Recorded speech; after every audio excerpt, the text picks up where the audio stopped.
Friends, बिना किसी देरी के शुरू करते हैं आज की अपनी इस बेहतरीन वीडियो को। अगर आप भी अपनी इंग्लिश को इम्प्रूव करना चाहते हो तो बस इस वीडियो को एंड तक जरूर देखना, आपको बहुत कुछ सीखने को मिलेगा। फ्रेंड्स, यहाँ पर ये बोल रही है कि मुझे चक्कर आ रहे हैं, मेरा पढ़ने का मन नहीं कर रहा।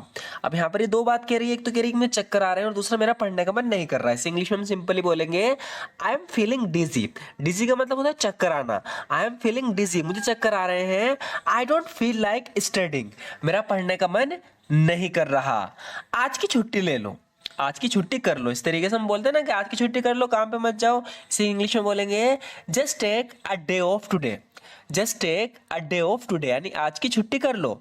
Just take a day off today, तो सिंपली हम इसे बोलेंगे just take a day off today, यानी आज की छुट्टी कर लो। तुम बेवजह खुद को चिंता में डाल रही हो। इस इंग्लिश में बोलेंगे you are stressing yourself out for nothing. You are stressing yourself out for nothing, यानी तुम बेवजह खुद को चिंता में डाल रही हो। You are stressing yourself out for nothing. मैं तुम्हारी झूठ बोलने की आदत से तंग आ गई हूं। इंग्लिश में बोलेंगे I am done with your habit of lying.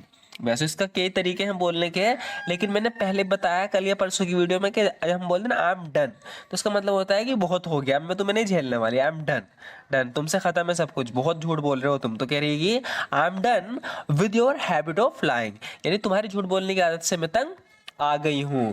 सुधर जाओ इससे पहले कि बहुत देर हो जाए। तो जब भी हम कहते हैं सुधर जाओ तो इंग्लिश में बोलते हैं मेंड your veg. Mend your veg, तो कह रही है कि मेंड योर वेज यानी सुधर जाओ बिफोर इट्स टू लेट, इससे पहले कि बहुत देर हो जाए। Mend your ways before it's too late, सुधर जाओ इससे पहले कि बहुत देर हो जाए। Mend your ways before it's too late. तुम्हारा घर किसी महल से कम नहीं है। किसी अपने दोस्त का घर देखे कह रही कि your house is nothing short of a palace. Your house is nothing short of a palace, यानी तुम्हारा घर जो पैलेस होता है ना, महल, तुम्हारा घर किसी महल से कम नहीं। Your house is nothing short of a palace. उसके तुरंत बाद वो चला गया। इस इंग्लिश में बोलेंगे ही लेफ्ट इमीडिएटली आफ्टरवर्ड। आफ्टरवर्ड का क्या मतलब होता है? उसके बाद, यहाँ ऊपर भी लिखा हुआ है उसके बाद, यानी आफ्टरवर्ड। ही लेफ्ट इमीडिएटली आफ्टरवर्ड, यानी उसके तुरंत बाद वो चला गया। मैं बीमारी के चलते नहीं आ पाई, तो इसे कहीं जाना था लेकिन नहीं, वहां जा नहीं पाई क्योंकि बीमार पड़ गई थी। तो अब बता रही कि मैं बीमारी के चलते नहीं आ पाई। हिंदी में बारिश लिखा गया है, बारिश की जगह बीमारी है। तो इंग्लिश में बोलेंगे I could not come on account of illness. On account of यानी चलते, जब किसी चीज के चलते कुछ होता है तो बता रही कि I could not come on account of illness, यानी मैं बीमारी के चलते नहीं आ पाई। तुम्हें नहीं पता मुझ पर क्या बीत रही है। इस इंग्लिश में बोलेंगे you don't know what I am going through. You don't know what I am going through, यानी तुम्हें नहीं पता मैं किस वक्त से गुजर रही हूँ, यानी मुझ पर क्या बीत रही है। You don't know what I am going through. मेरे बारे में जितना कम जानो उतना अच्छा। इस तरीके से हम बोल देते हैं ना कि मेरे बारे में जितना कम जानो उतना अच्छा। तो इंग्लिश में बोलेंगे the less you know about me the better. The less you know about me the better, मेरे बारे में जितना कम जानो उतना अच्छा। The less you know about me the better. तुमने मुझसे कभी खुलकर बात नहीं की। जब भी हम किससे कहते हैं कि तूने मुझसे कभी खुलकर बात नहीं की, हम बोलेंगे you never opened up to me. You never open up to me. Open up, किसी से ओपन अप हो जाना है, उससे खुलकर बात करना। लेकिन जिससे कह रही है उसने इससे कभी खुल के बात नहीं की, तो बोल रही है कि you never open up to me, यानी तुमने मुझसे कभी खुलकर बात नहीं की। जो तुमने किया उससे मैं खुश नहीं हूं। इंग्लिश में बोलेंगे I am not pleased with what you have done. I am not pleased with what you have done, यानी जो तुमने किया मैं उससे खुश नहीं हूं। I am not pleased with what you have done. तुमने मेरा पूरा दिन खराब कर दिया। इंग्लिश में बोलेंगे you ruined my entire day. You ruined my entire day, यानी तुमने मेरा पूरा दिन खराब कर दिया। You ruined my entire day. काश मुझे ये सब बातें पहले पता होती। तो यहाँ पर ये किसी चीज़ को पछता रही है, किसी चीज़ को जानने के बाद कह रही है काश ये बातें मुझे पहले पता होती। इंग्लिश में बोलेंगे I wish I had known. काश मुझे पता होती। I wish I had known all of these, ये सब before. I wish I had known all of these things before, काश मुझे सब बातें पहले पता होती। I wish I had known all of these things before.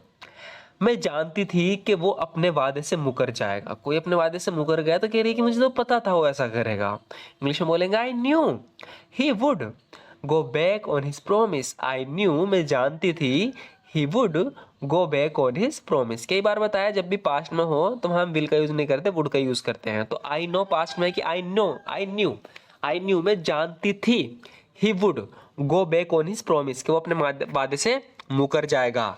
तुमने मुझसे पूरे 1 घंटे इंतजार करवाया।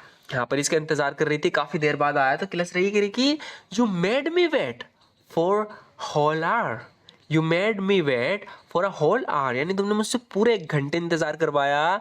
You made me wait for a whole hour. अगर मैं तुम्हारे साथ ऐसा करती तो तुम्हें क्या गुस्सा नहीं आता?